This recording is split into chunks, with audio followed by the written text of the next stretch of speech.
Hey guys, welcome to the channel, Sonny here, and today we're gonna go over Duoksini, the newest boss added for C10. So we're gonna cover the mechanics and everything for Duoksini C8, 9, and 10. And it's the same, there's like some small differences. I'll go over that. So first things first, let's take a look of everything you need to set it up. First is a special crystal build. I highly recommend doing this. Just for context, right, I'm getting like pretty good times, right? I got rank 1 warrior every week and everything, right? So I switched to this crystal set. It's so much better. Do it, use it. This specific setup, you want to get 100% resistance on knockdown and bound. During the fight, there's going to be some small blue circles. They do a bit of damage and they CC you if you stand in them. If you have 100% resistance to knockdown, you're not going to get CC'd. And you can just stay there and blast through. And also you're not going to have to worry, even if you decide to move out for the damage, you're not going to worry about, well, getting CC'd and then dying. So use this setup. In this setup, I downgraded my crystals. I, of course, used the upgraded versions, used the Void crystals, used the Sakria versions and all that. But for this video here, I'm doing it with the like downgraded versions.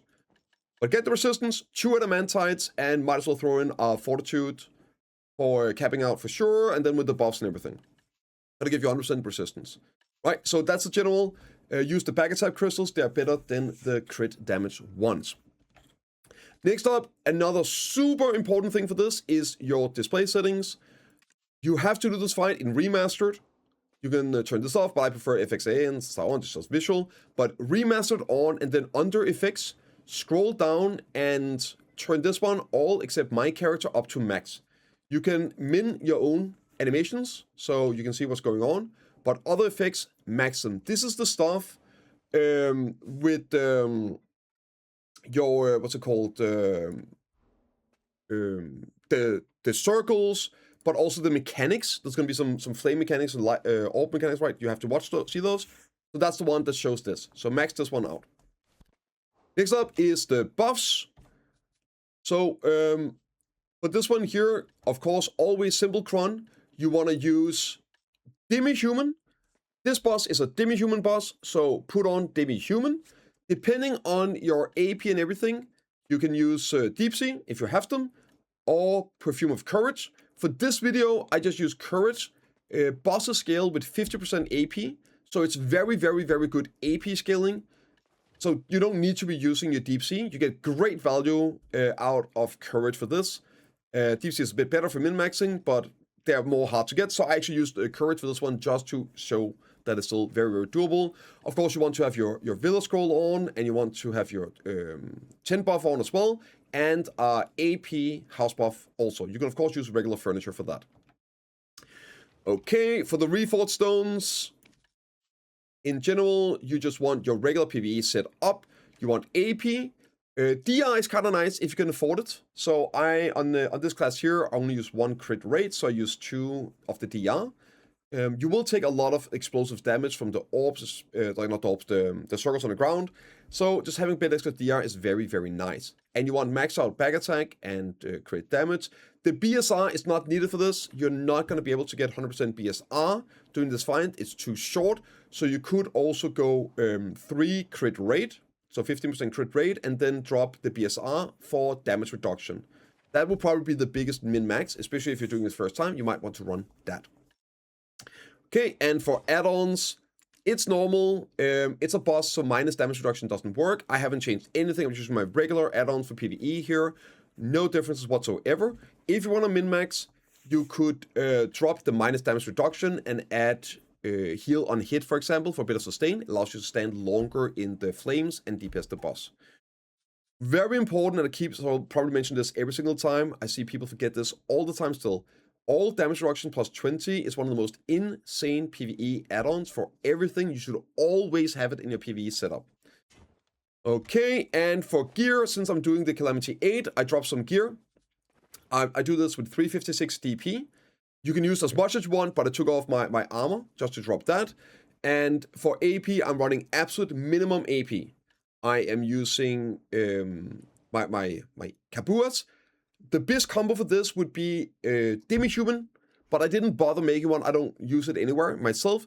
But if you have Demi-Human Lightstone combo, I would use that. Again, bosses have a 50% AP scaling, so it's insanely good value. And I'm just using like a downgraded Alchemy Stone. I don't want to, like, stat inflate, right? So I'm trying to show how easy this actually can be done. But yeah, definitely get your Kabuas, they're great. And then I've dropped my AP down to absolute minimum for the C8. Now, if I miss something, then make sure you just ask in the comments down below. I'll try to respond to any questions you guys might have. But let's just take a look at the fight and go through the mechanics of it. So here you see this is the gear I'm zoning in with, everything, right?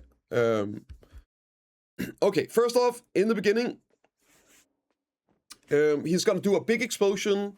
It basically breaks your forward guard for no reason, so just chill back a bit here. He's untargetable in the beginning, so you don't miss anything. I just wait, and I wait until I can go for the boss mode visual. It's so good, I highly recommend using it for bosses. Gives you a way better overview. And he's still gonna be in iframe. Now, at this point here, when I do my regular runs, I pop E-buff here. But you'll see on this video, I had to lower my damage. There's several times where I stopped attacking him on purpose because I was skipping mechanics. And that's fine, I do that myself all the time. Like, I literally can't not do it. But I wanted to show you all the mechanics in the video. This is why I don't pop it here. It's why I don't like DPS full time. So I just wanted to show you all the mechanics. You might be skipping some of them if you proper DPS the boss. So here I will pop E-buff. It gives you the full uptime of the E-buff. So at this point, yeah, you're just DPSing, getting back attacks. He's very animated in the attacks, and he just turns around always. Just go through him and DPS. You see here, blue orb on the ground. Because you have the resistance, you don't have to move out of it. You can still do it if you are taking too much damage. Yeah, just avoid the swings. Tries to go behind him. This big explosion here, you can DPS through it. It does a nice little chunk of damage. You don't have to move out of this one. I think I tank it, right? Take a lot of damage. I even got one of the small explosions. But the big circle afterwards, you have to get out of. Do not stand in DPS in these circles here. They will kill you. And yeah, don't be afraid of picking up the heals. I miss it here, right? It is what it is. This one here, I will cross and subdue Mr. Kim. He turns invisible. Right now, there's a bug. This will be fixed next patch, probably when you're watching this. So he's not going to TP like different places. He's going to be over here where I am now when he does it. But he goes over there. He's an iframe. You can't hit him. Doing the subdue Mr. Kim's. And you probably have to, you can move out of the circle. It's a very big one. Or you can block it. Or you can iframe it. And now he's going to TP. He's going to be here after the patch on the entire animation. On C10, it doesn't have the visuals. It doesn't show you where to be, but I'll show you guys here how to do it. You just move around counterclockwise. So it's going to do some swings. You see the hits, and you just move, right? You can iframe it if you want to as well. He does 4 swings, and it doesn't matter where you are. He will always turn the same way. He will always do the same way. After the 4th swing, he's going to go into a mode where you can just DPS him freely. Fire goes up, and now you can DPS. A little DPS phase here. And if you push him enough, you're going to skip the phase I'm going to show you now. If you have enough DPS at this point here, give him like 50%, you're going to skip one of the phases.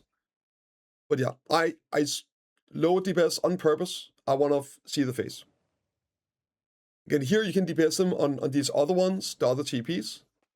See, I'm going to stop here a bit. Just chilling. Because I want him to... There we go. The soldier's phase, you can skip this. He's going to spawn small soldiers, you just AoE them down. That's it. There's nothing there. There's nothing to look for. You just kill the small spawns. That's it. AoE them down. He doesn't really do anything, right? And this is the important phase. Sun and Moon auras. And this is why it's so important you have the effects I showed you in the beginning maxed out. Over his head, there's going to be either a flame or a moon. It's either the yellow flame or the blue moon. And then in front of him, he's going to spawn 3 mobs. And you hit the one with the corresponding icon. So he has the flame, it's gonna have the flame for all of them, so you hit the one. Now, it can be sometimes he spawns 2 flames, but they will always be next to each other as far as I know, and then you would have to use like an AoE ability to hit them. You only got a few seconds to hit them, so you move over here like I'm doing, and you're just ready. I just auto-attack them. Stay here. That's 1, and auto-attack. He's gonna do it 3 times, and you only have to succeed 2 times. So if you mess up once, it's not an issue, it's not a big deal, you can still complete the check. Now, if you mess up 3 times, he's gonna heal and have a DP buff for the rest of the fight. At that point, you can just restart it. Yeah, see icon, and just waiting for the flame. He has a DP buff at the moment, so don't worry about it, you see here when I'm hit him. And now those 3 times, I just go here and start DPSing him. And now he's gonna be CC'd for a bit, I get a little bit of DPS uptime. And after this, it's going to be a repeat of the same mechanics until he's dead. So he does the big explosion, drops the flame on the ground, and this is where you probably want to kite him out. And now he's going to do the root lightning, the big AoE iframe explosion into the turning clock thingy circle, and then you DPS him again. And that's going to be the animations for the rest on out. He summons some mobs here, doing it though, as well. But that's pretty much it. You DPS him, he's gonna go into the iframe, and then you get the at DPS phase. So kill the mobs, don't worry about him. You kill the mobs.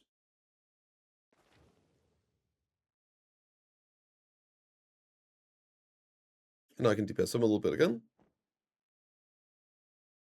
I think, maybe not. I don't know if you can hit him. Yeah, he's just an iframe, right? Yeah. Oh yeah, he did this where he's jumping, and so you just go around him.